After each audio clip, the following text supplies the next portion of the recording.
I have Bvlgari's Empyr. So this one immediately I get like a cologne aspect, neroli and orange a little bit in there with an amber, almost like how Tom Fords have that amber base and everything that they dry down to. So it is kind of worrying that maybe it just turns into an amber skin scent. Um, it kind of gives me clean hand soapy vibes. And everything that I'm saying has like this amber base. And it kind of gives me like a towel, like almost a used towel that has like soap and shampoo vibes on it. It's just really clean.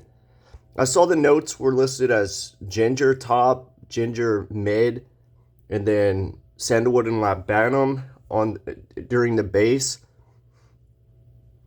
Yeah, I guess I could see ginger in there, but having it in the top and the mid seems like that's all you will smell. And I definitely get like an orangey, maybe neroli or some kind of floral aspect. I mean, I guess most fragrances have a floral aspect to them, really, but I don't really get like a strong labdanum.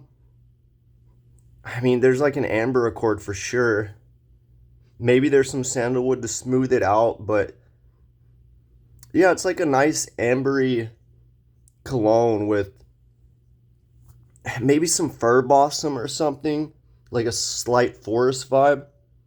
You know, it's not bad.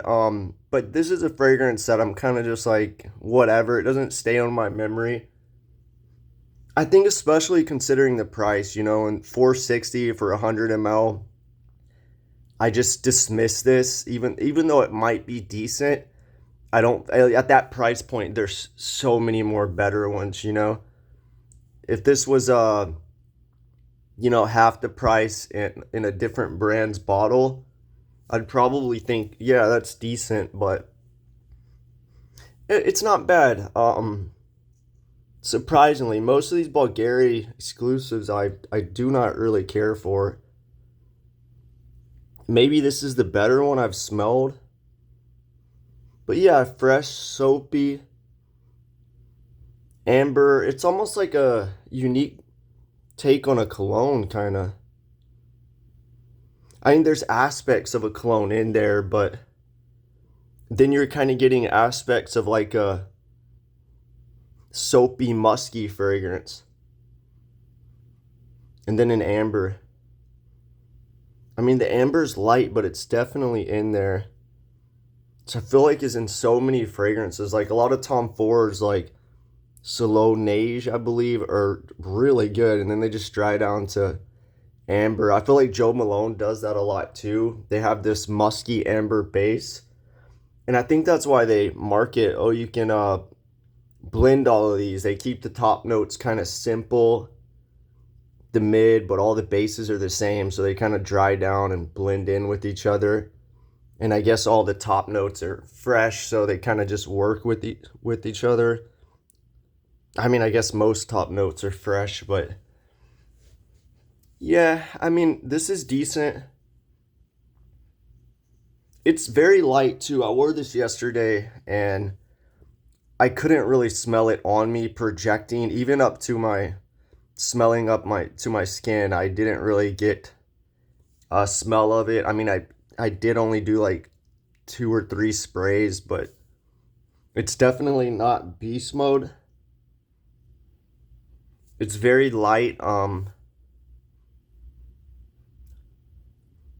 There's definitely some synthetics in there, or at least one synthetic.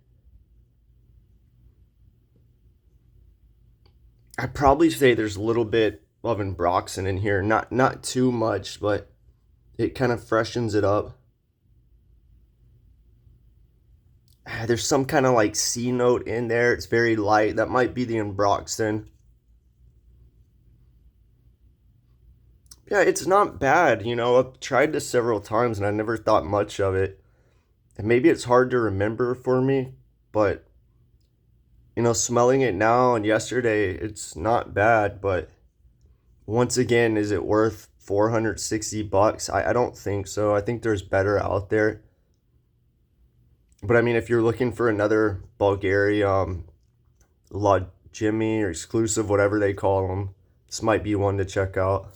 That's all I got for this one.